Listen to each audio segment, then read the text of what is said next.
Hello, my name is Vernon Baker, CEO of Jaguar, and I'm here to talk about what we have happening this year, which I think is excellent. Standard disclaimer, I'm going to do some real arm waving today. We have some opportunities, but they're opportunities. So understand that I'll be doing a little arm waving. We are in Brazil. We're in the state of Minas Gerais. Both our current operations are located within about 100 kilometers of the major city of Minas Gerais, which is Belo Horizonte. I live down there right now. I've been there for almost 5 years. I've lived in Canada, the United States, multiple places. It is a wonderful spot to be a miner. In fact, it's the first place I've lived where everybody else in the country or in the state is a miner. We have 22 million mineros in the state. Gold mining was the foundation of this state. Before 1700, gold mining was started in the area, and the area has produced continuously on gold for well over 300 years. The Iron Quad is the primary gold production area of Minas Gerais, and it's where we're located, and it's basically centered on Belo Horizonte, as you see in this map. Our company has been producing continuously since 2006, and we think we look quite solid going into the future. This is a team. This is who we are at the top level, including more than 1,000 other Brazilian employees and several hundred Brazilian contractors. Experienced team. Myself, Alfred, is our CFO, joined us in the fall. He and I worked together in the past at a couple of different operations. Great mining experience, and just a really solid person to bring on team. John Hill has been with us for about 7 years. Exploration guy, spent a lot of time with Anglo Gold American all over the world. Fantastic experience. Has actually spent about 20 years in Brazil. Eric is Brazilian, our operating guy. Again, very solid individual, lots of good experience, and has been really kind of my right-hand person in producing. And Marina Freitas has been with us the longest of our management team. She's probably also the strongest of that whole team. Great help to every other person on that list right there in keeping our operations moving ahead. To date, we've been 2 mines, the Pilar mine and the Turmalina mine. The 2 mines produced about 70,000 ounces last year. It was a fairly tough year. It slid down from where we expected to be. But we think we're really well positioned to continue or improve on that production from the 2 key mines and to move ahead with some of our new opportunities.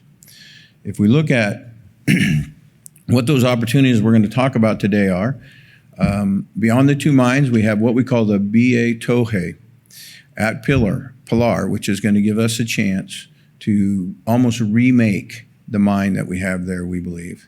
Then the FINA project, which we have accessed in our Turmalina mine, and is going to allow us to increase our production significantly.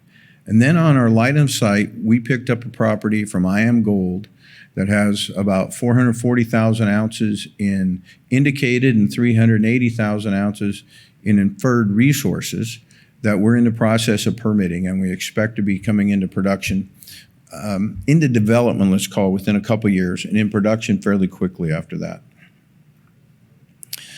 Pilar. This is his production profile over the last 5 years. As I said, we struggled a little bit this last year.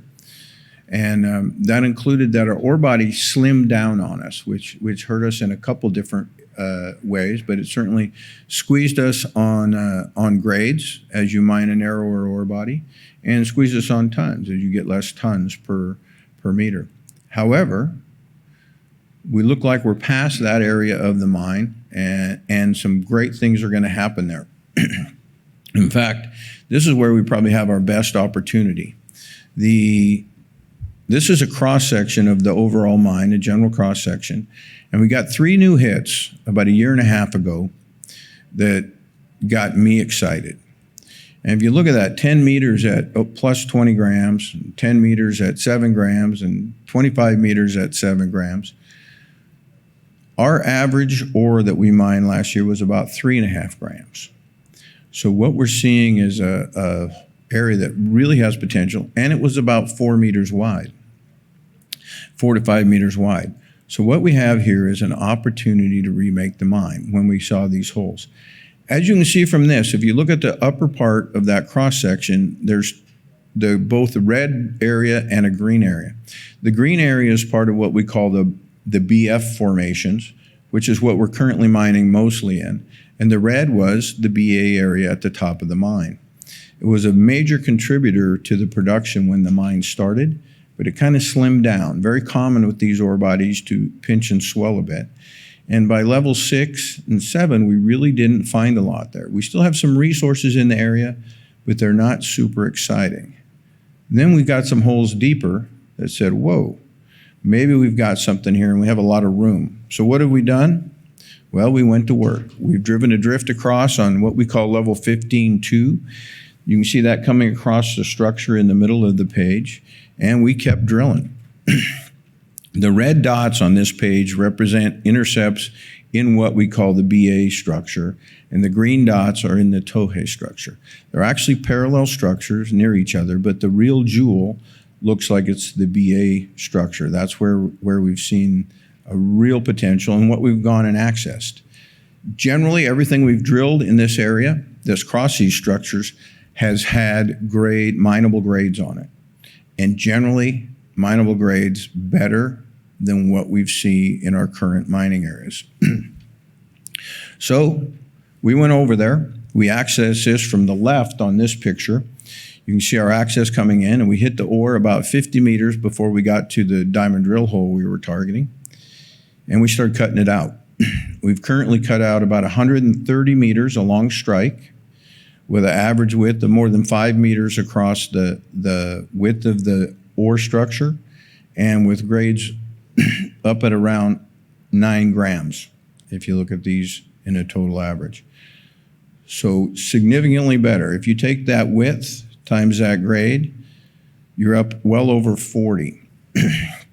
And what we see in our current mining, our average width times grade that we mined last year was less than 20. So we see, oh, we really got something. And the cross section that we showed earlier, we have currently holes on a 200 meter vertical variation. So down to about 70 meters below or 80 meters below where we're currently at with this, and above it by well over 100 meters. So we've got a lot of area to open up and begin mining in. A great opportunity. Could double the mineable ounces per vertical meter we see going down. And this is close to our current production area. So we use the same infrastructure. We have to get some drifts over into it, but it's the same basic infrastructure that mines our BF formations, our current areas of mining, that will allow us to mine this. As well, the huge advantage here is it goes up as well. And so that ability to go up and increase production from levels higher in the mine is a fantastic opportunity for us to actually potentially increase our production. Both between the grade and the production increases, this could impact our all-in sustaining cost by more than $400 per ounce. So driving our margins per ounce down rapidly and allowing a very significant differential in how this mine performs for Jaguar. Again, I want to go back to this because this is what got me excited. We opened this up, and the average gram meters, the width times the grade, across what we've opened up so far is 49 gram meters per ton. Last year, the average of what we mined was less than 20. So fantastic opportunity to remake the Pilar mine there. Now, Turmalina, not sitting still here either. The mine has been tough. It's not an easy mine. Produced about 32,000 ounces last year. It's hard work for the guys. Fairly high development ratios, but we did it. The production rate cost there was a little over $1,500 all-in sustaining cost for running that mine. But here we got the opportunity of Turmalina, or of Fina, to add to Turmalina. You can see in the upper part, we've driven 2 drifts over there. We actually arrived in the footwall of the Fina zone at the end of last year. And we currently have a diamond drill, and we're developing several drifts over to get our first shot at these ore bodies. But this will be coming into play this year and become a significant producer next year and really be full out, we think, in 2026. The only real question we've had there is it's semi-refractory ore. What we see is that about 50+% of the gold almost falls out. It's very quickly recovered, but the last part has been very tough. So our projections from test work we did on diamond drill core showed 45 to 65% recovery rates from this material. In looking at what we're planning to go forward, we've used 55%, which we think is conservative. And predominantly because we have another ore body there that's refractory, which we call partially refractory, which we call C Northwest, which is a significant contributor right now to our ore production, and originally tested with recoveries of about 70%. And right now we consistently run that ore body at over 85% recoveries through the plant on an industrial basis. So we really need to see what we can actually do in the plant with enough tons from mining, and that's part of what we'll be testing this year. As well, we have capacity at Cayete. We will haul some of this over to Cayete and float it, giving us concentrate to do a whole bunch of things, to test various leaching processes, to potentially sell it. We're currently planning to sell a batch to a smelter.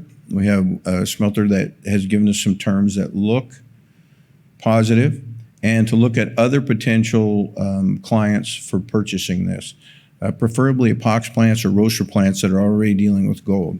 Our ore is fairly high in arsenic. That ends up becoming an issue if you're selling to a smelter. Arsenic tends to be a penalty to run through smelters. We'll also look at some alternative oxidation systems, and we're starting the engineering actually already for a potential float plant at Turmalina, which can do several things for us, but could allow us to certainly drive these recoveries up in multiple ways. What could it do? Again, take us to about 50,000 ounces of production at Turmalina, lower the cost there by about $300 per ounce. It's an increase in both tonnage and in the recoverable grades we can get out of that mine, and we think makes a huge difference. We start seeing good solid margins from Turmalina as those ounces go up. After that, the Onças de Pitangui, or the Pitangui project, is one we purchased from IM Gold last year. It's got over 800,000 ounces in total in resources, plus 400,000 of that indicated. It's pretty well drilled. We think we can produce up to about 1,000 tons a year from it, 1,000 tons a day, from it eventually. It's a modified room and pillar conceptually, so pretty good mining costs. And we'll be using our current plant. The current plant has the milling potential to handle this. There's a modest number of things we would have to do to improve it. We don't think it's a huge capital burden for us to bear. This is kind of where we've been on our operating cash flows in the gold going up, and our expenditures on investing in our properties going down. You see that we pretty much have been, all the things we've been doing, we've been paying those bills from what we're doing. Last year, we actually put over $6 million just into the development of the Fina access. We have about 79 million in shares. There's about 1 million in options. Nothing fancy, no warrants. We had 22 million in the bank, only about 3 million in short-term debt with no covenants. Our single largest shareholder is Eric Sprott. He holds about 44% of our company, and been a great support, actually. What can happen? We think this year you'll be hearing about the BA Tohe zone as we open it up. We'll hear about Fina as that's coming in. Next year, we're ramping up that Fina production, becomes significant. We're working to get the license to start developing at Onces de Pitangui, and we have a small open pit resource near the Turmalina mine we're looking to get a license for as well. After that Onces de Pitangui starts coming in and starts driving that production up again. And of course, we will not stop doing exploration.